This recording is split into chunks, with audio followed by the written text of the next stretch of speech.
Oke guys, agak lebih sendu hari ini situasinya karena kita mau ngomong sesuatu yang agak sendu. Kita mau ngomong tentang death, mau ngomong tentang kematian. Karena kan kita lagi ini khotbah terakhir dari seri Pandemi Jesus, and kita mau ngomong tentang apa yang Yesus katakan waktu orang meninggal. Karena ada satu cerita di Alkitab di mana Yesus itu melayat temennya yang meninggal. Dan kalau kita mau jujur, di waktu-waktu ke depan ini, di zaman pandemik ini, kita pasti ada kesempatan untuk melayat orang meninggal. Mungkin kita nggak bisa datang ke tempat karena ada COVID protokol dan sebagainya. Tapi ya generasi di atas kita, 2 generasi di atas kita, itu banyak yang meninggal, ya kan?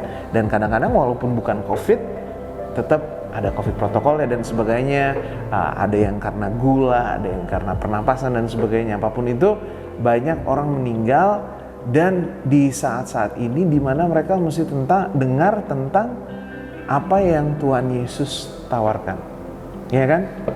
Dan kebanyakan dari kita kan bukan pendeta, kebanyakan dari kita bukan hamba Tuhan atau pengkhotbah. Jadi hari ini kita mau belajar, sebetulnya kita bisa belajar dari Yesus apa sih? What did Jesus do? What did Jesus say waktu ada orang meninggal? Karena dalam kenyataannya sekali lagi, walaupun kita doa, walaupun kadang-kadang Tuhan sering Tuhan berikan mujizat supaya ada kesembuhan, ya kan, supaya ada pemulihan, dan di berwaktu di tempat-tempat tertentu bahkan kebangkitan dari antara orang-orang yang udah mati pun bisa dibangkitkan. Tapi pada akhirnya sebelum dia datang lagi pasti ada kematian, ya kan?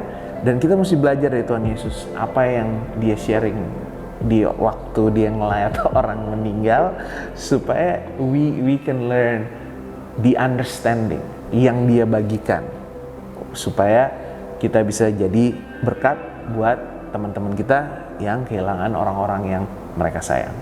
Oke? Dan pasti semuanya tahu kan, kita ngomong ceritanya siapa? Kita ngomong tentang ceritanya Lazarus. Lazarus was a friend of Jesus, dan dia itu punya 2 sisters, Mary and Martha. Jadi tahu-tahu nggak ada angin, nggak ada apa, Lazarus sakit. Dan jangankan zaman itu, zaman sekarang juga banyak kan yang tahu-tahu sakit, tahu-tahu meninggal. Itu tuh banyak gitu loh in this world. Oke? Nah, apalagi pada zaman itu. Jadi tahu-tahu udah sakit, dan sakitnya tuh langsung ngedrop, langsung parah. Dan mereka, kedua sister ini, Mary and Martha, mereka minta gitu supaya Yesus datang untuk sembuhkan. Sekali lagi, untuk apa? Sembuhkan. Kenapa? Karena menurut mereka ya mesti buru-buru nih Yesus datang. Karena kalau enggak, meninggal.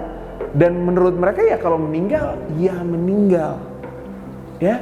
Pertama yang kita mesti ingat adalah bahwa mereka ini adalah orang-orang percaya. Mereka ini orang-orang Yahudi. Mereka bukan orang Romawi. Mereka bukan orang yang pagan. Bukan orang-orang yang gak tahu apa firman Tuhan.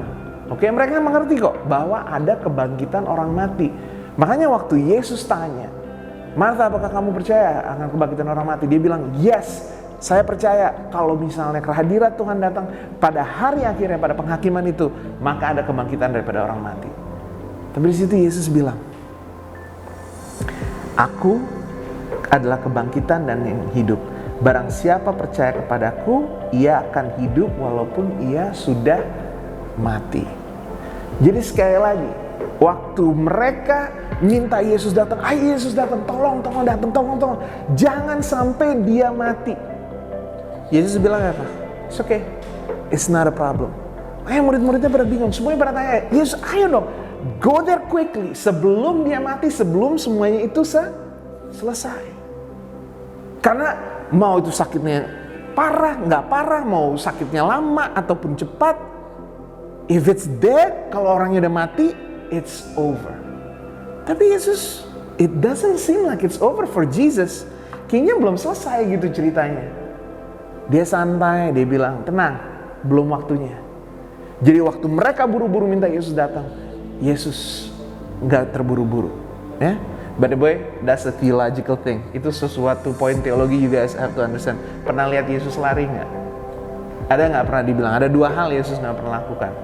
Yesus nggak pernah lari, Yesus nggak pernah ketawa. Oke, itu nggak ada di Matius, Markus, Lukas, Yohanes. Saya percaya Yesus nggak pernah lari karena dia nggak pernah telat. Amin. Dan Yesus belum ketawa sampai dia datang kedua kalinya. Amin. Alright. Tapi di sini dia nggak keburu-buru, dia nggak lari. Yang lain bilang, should we go?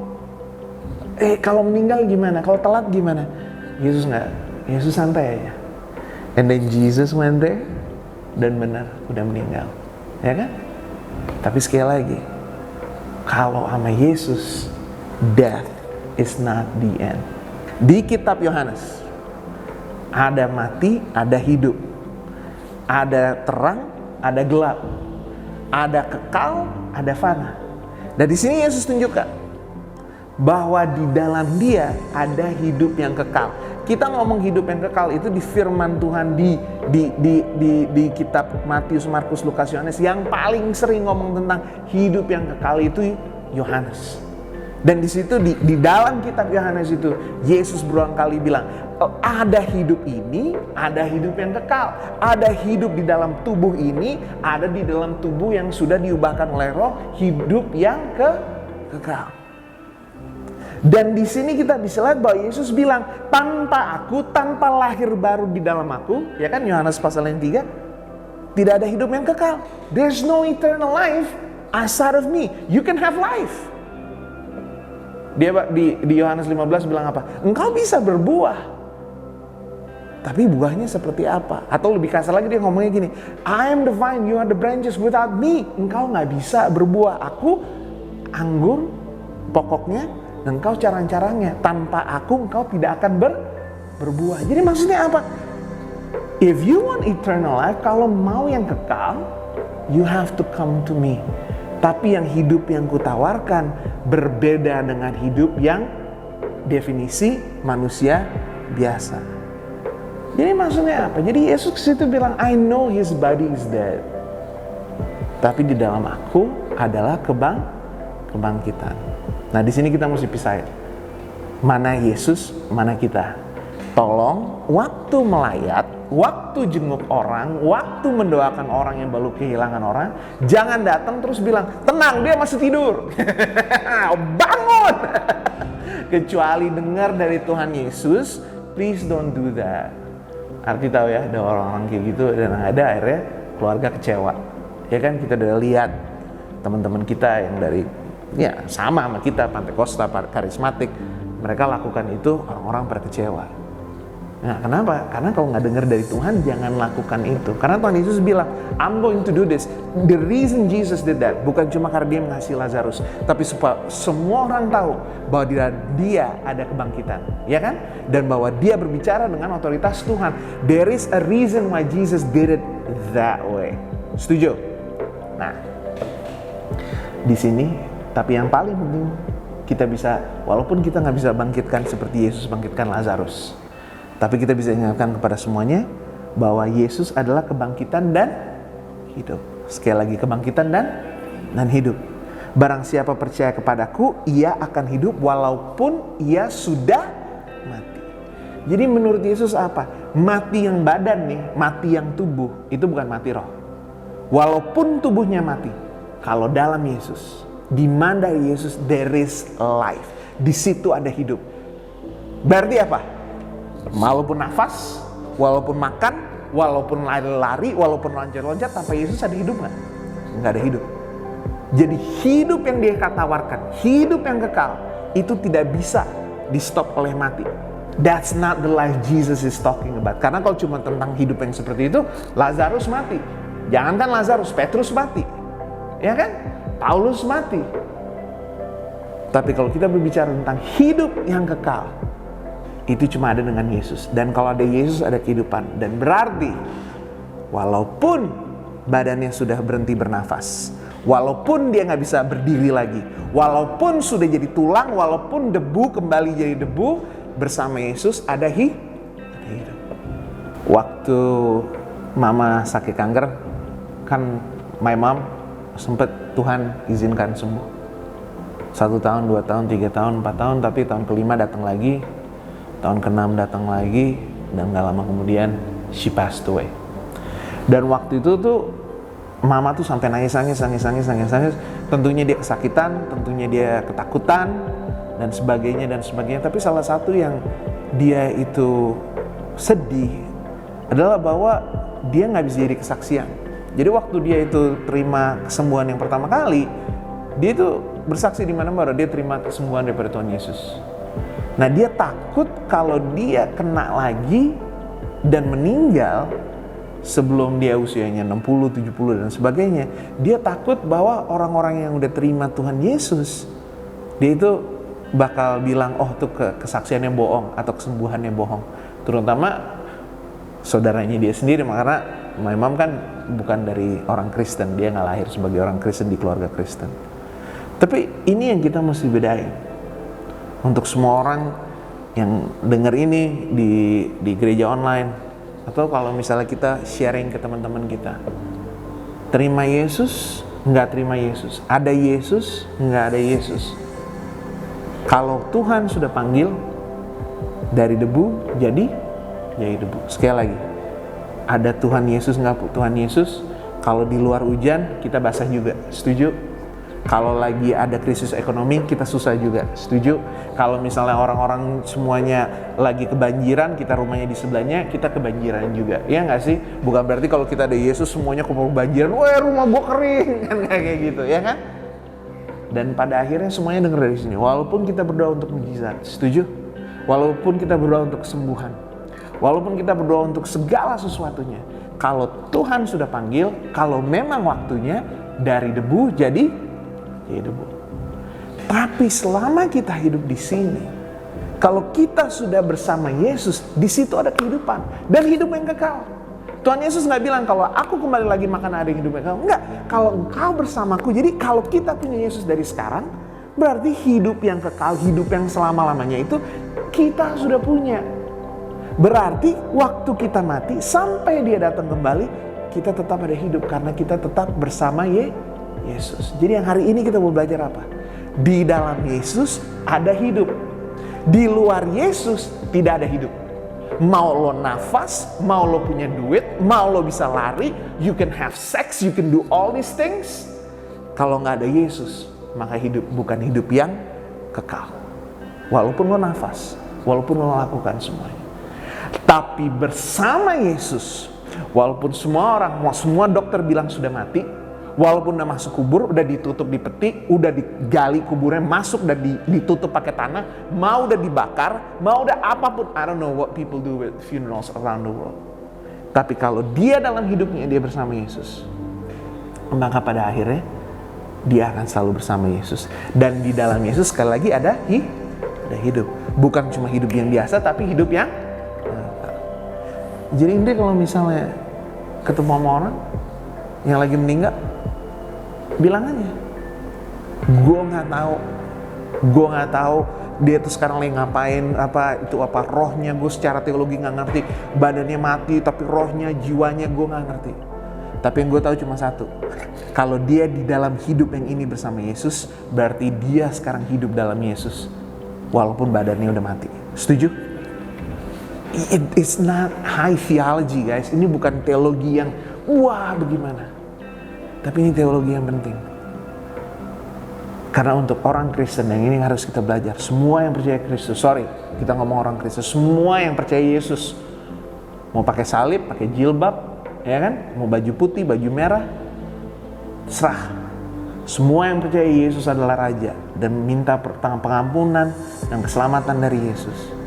Dalam Yesus ada hidup dan ada hidup yang kekal.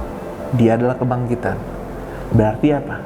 Berarti walaupun kita berhenti bernafas, walaupun keluarga kita berhenti, itu belum selesai.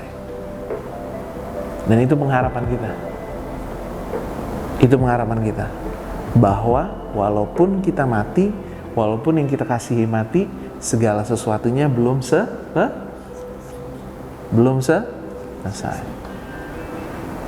Kalau misalnya kita lihat dari tulisannya, yang di obituary-nya, yang orang tulis about my mom, ya udah selesai. Dia Nasution lahir tanggal segini, ya kan? Mati 2013 tanggal segini. Ya kan? Waktu dia hidup dia begini. Dia menikah dengan my dad, punya anak segini. Udah selesai. Tapi karena kita tahu ada Yesus di dalam kehidupannya, kita tahu bahwa ceritanya dia belum selesai. Same with your dad, same with the people that we have lost behind. Ya kan? It's not over until Jesus says it's over. Amen? Belum selesai. Jadi kalau misalnya ada orang meninggal, bilang, apakah dia bersama dalam Yesus? Apa bokap lo sama Yesus? Apa suami lo sama Yesus? Apa kakak lo sama Yesus? Dalam Yesus ada kehidupan. Berarti dimanapun dia berada, kalau dia bersama Yesus, maka dia hidup. Dan kalau ada Yesus, ada kehidupan, dan itu kekal, berarti mati pun belum selesai. Jadi jangan selesai. Jadi hari ini kita belajar, belum selesai. Oke? Belum selesai. Dalam Yesus selalu ada pengharapan. Dan kalau kita mau bikin gampang, nggak terlalu ngomong teologi, pengharapan itu kita bisa rangkum 2 kata terakhir itu. Belum selesai, itu pengharapan. Kapan pengharapan itu habis? Waktu udah selesai. Kan Paulus bilang, pada akhirnya iman, pengharapan, dan kasih. Tapi pada akhir-akhirnya cuma ada kasih. Karena iman sudah terpenuhi dan pengharapan sudah selesai. Itu pengharapan kita sebagai orang Kristen. Mau COVID, nggak COVID, hidup, mati, no problem. Karena pada akhirnya kita punya pengharapan. Dan pengharapan bilang, belum selesai. Mari kita berdoa. Tuhan Yesus, it's not over. It's not over. Selama masih nafas, it's not over. Orang nafas berhenti aja belum selesai, apalagi sekarang. Jadi untuk semua Tuhan Yesus yang lagi berduka cita karena memang sudah dipanggil oleh Tuhan, mereka orang-orang yang dikasihi, biar mereka mengerti, it's not over for them. It's not over untuk mereka yang sudah meninggal. Karena di dalam Yesus ada hidup, di dalam Yesus ada pengharapan, di dalam Yesus ada kebangkitan. Dan kalau ada itu semua di dalam Yesus dan kita punya Yesus, berarti apapun yang terjadi di hari-hari ke depan ini belum selesai. Ceritanya belum selesai. Dan kami sudah baca di kitab Korintus, kami sudah baca di kitab Tesalonika, kami sudah baca di kitab Wahyu. Pada akhirnya Yesus menang. Pada akhirnya ada kebangkitan dan pengharapan kami tidak sia-sia.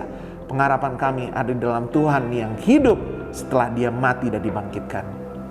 Karena itu Tuhan Yesus, sekali lagi, untuk semua yang di sini, yang lagi berduka cita, yang lagi stres, karena bisnisnya susah banget, karena pekerjaannya susah banget, karena udah lama gak manggung, karena udah lama gak punya gig, karena udah lama gak ada kerjaan, karena udah lama putus, udah lama gak pacaran. It's not over. Belum selesai sampai Tuhan Yesus kembali lagi dan bilang selesai. Karena itu Tuhan Yesus berkati kami dengan bukan cuma iman, tapi pengharapan, supaya pada penghabisannya kami boleh setia dan kami boleh terima segala sesuatunya yang Kau sudah siapkan buat kami. Semua yang baik, semua yang mendatangkan kebahagiaan dan damai sejahtera, kiranya Engkau berikan kepada kami, supaya kami tetap mau setia, supaya kami tetap memegang iman dan mempunyai pengharapan sampai Tuhan Yesus datang yang kedua kali. Jaga kami, jaga keluarga kami, jaga gereja kami, dan jaga semua orang-orang yang kami kasih. Di dalam nama Bapa, Putra, dan Roh Kudus, semua yang percaya katakan amin. Oke guys, ibadahnya selesai, tapi belum selesai. Alright, you ready? Come on guys. Have you done this before? No? Okay, there you go. 1, 2, 3. Peace! All right.